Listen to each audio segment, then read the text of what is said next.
আসসালামু আলাইকুম ওয়া রাহমাতুল্লাহি ওয়া বারাকাতুহু।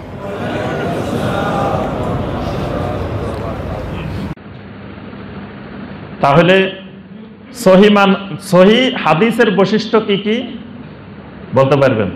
যে একটা হাদিস সহি হইতে হলে কয়টা বৈশিষ্ট্য থাকতে হয়?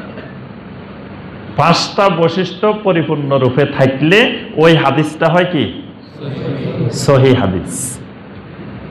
1 নম্বরে থাকতে হয় ইত্তিসালুস সনদ, মানে হাদিসের বর্ণনাকারী ইমাম বুখারী রাহিমাহুল্লাহ থেকে শুরু করে রাসূলুল্লাহ সাল্লাল্লাহু আলাইহি ওয়াসাল্লাম পর্যন্ত।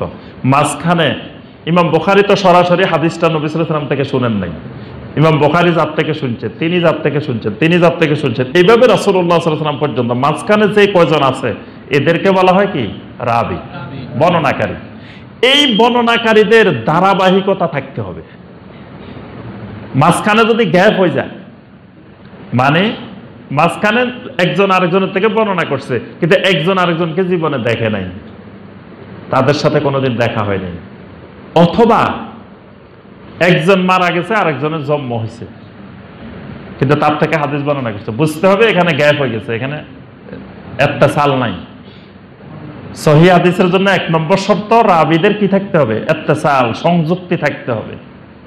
2 নম্বর শর্ত, এই বর্ণনাকারী যারা আছেন এদের ভিতরে আদালত থাকতে হবে, মানে এরা জীবনে কোনো শিরিক করে নাই, কোনো বেদাত করে নাই, কোনো মিথ্যা বলে নাই, এরকম আদেল ন্যায়পরায়ণ মানুষ, দিনদার মানুষ, মুখলিসিন মানুষ।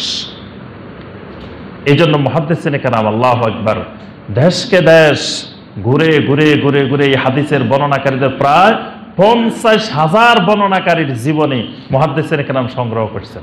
সুবহানাল্লাহ। একমাত্র হাদিসের জন্য, শুধু হাদিসের সংরক্ষণের জন্য 50,000 মানুষের পুরা জীবন বৃত্তান্ত তারা কালেকশন করছেন মুহাদ্দিসিনে কেরাম।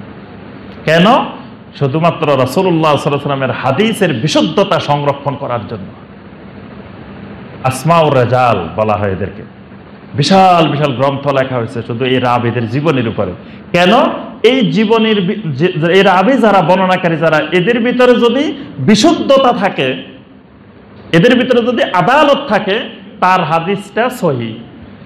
যদি আদালত নষ্ট হয়ে যায়, এই লোক জীবনে একবার মিথ্যা কথা কইছে, শোনেন এখানে একটা মাসালা মনে রাখবেন যে কিছু গুনাহ আছে আল্লাহ মাফ করলেও বান্দার কাছে মাফ হয় না, এরকম কিছু গুনাহ আছে।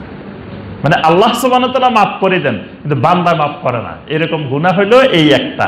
সেটা হলো এক লোক জীবনে ধরেন মিথ্যা হাদিস বানাইছে বা মিথ্যা হাদিস বলছে জেনে শুনে, পরে ধরা পড়ছে।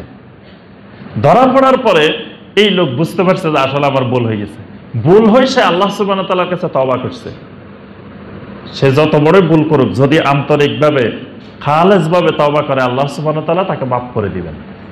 কিন্তু মুহাদ্দিসিনে কেরাম যখন তাকে মিথ্যা হাদিস বর্ণনাকারী হিসাবে ধরে ফেলছেন, এবার সে 100 বার তওবা করলেও তার থেকে আজীবনে হাদিস নেওয়া হবে না। মানে তাকে আল্লাহ মাফ করে দিবেন কিন্তু বান্দা মাফ করবে না, কারণ সে দ্বিতীয়বার আবার শয়তানের ধোকায় পড়ে যাওয়ার সম্ভাবনা আছে, আবারও মিথ্যা হাদিস বর্ণনা করে দিতে পারে, তার থেকে আর হাদিস নেওয়া হবে না।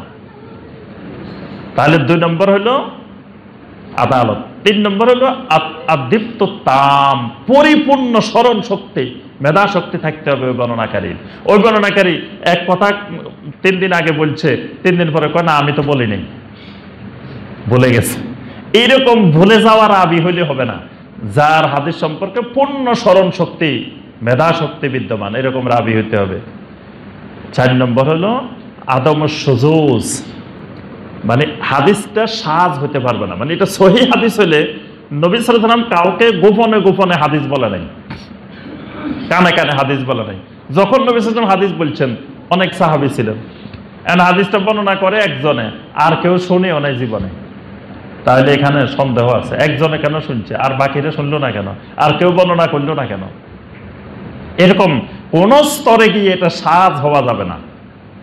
আরেকটা হলো আদমুল এলাল, হাদিসের কিছু সূক্ষ্ম রোগ আছে যে রোগগুলো হাদিসের বড় ডাক্তার ছাড়া কেউ ধরতে পারে না, সাধারণ ডাক্তারে ধরতে পারে না, এটা অনেক বড় ডাক্তার লাগে, হাদিসের বিশেষজ্ঞ তারা ধরতে পারে সূক্ষ্ম সূক্ষ্ম দোষ ত্রুটি। তা আমি যে কথাটা বলছিলাম, এই 5টি শর্ত পরিপূর্ণরূপে পাওয়া গেলে এই হাদিসের নাম হলো কি? সহিহ হাদিস। যদি একটা শর্ত অনুপস্থিত থাকে, না, একটা শর্তে একটু সমস্যা আছে কোন এর ভিতরে, তখন এটা হয়ে যায় হাসান হাদিস। 2টা শর্তে সমস্যা, এবার হয়ে যাবে দঈফ হাদিস। 2 এর উপরে সমস্যা দেখা দিছে, তখন এটা জাল।